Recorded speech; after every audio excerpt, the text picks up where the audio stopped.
দর্শক, আজকে রবিবার, আশুরার দিন, মুহররমের 10 তারিখ।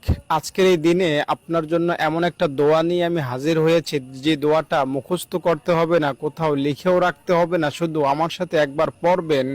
বিনিময়ে আপনি বাবু হবেন, নিষ্পাপ হবেন, শিশু হবেন, ফেরেশতা হবেন। আপনার কোনো গুনাহ থাকবে না। জেনা করতে পারেন, নামাজ ছাড়তে পারেন, হিংসুক হতে পারেন, মিথ্যুক হতে পারেন, এমনকি খুনের আসামিও হতে পারেন।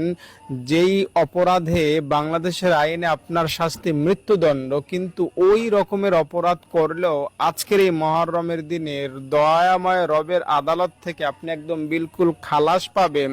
মানে জাহান্নাম থেকে একদম নিরাপত্তায় বের হয়ে জান্নাতে ঢুকে যেতে পারবেন। এই আমলটা করার পর যদি আপনার কাছে আজকে আজরাইল চলে আসে আর আপনার মৃত্যু হয়ে যায়, তাহলে আমি দায়িত্বের সাথে বলছি, আপনি জান্নাতে যাবেন, জাহান্নামে যাওয়া আপনার লাগবে না।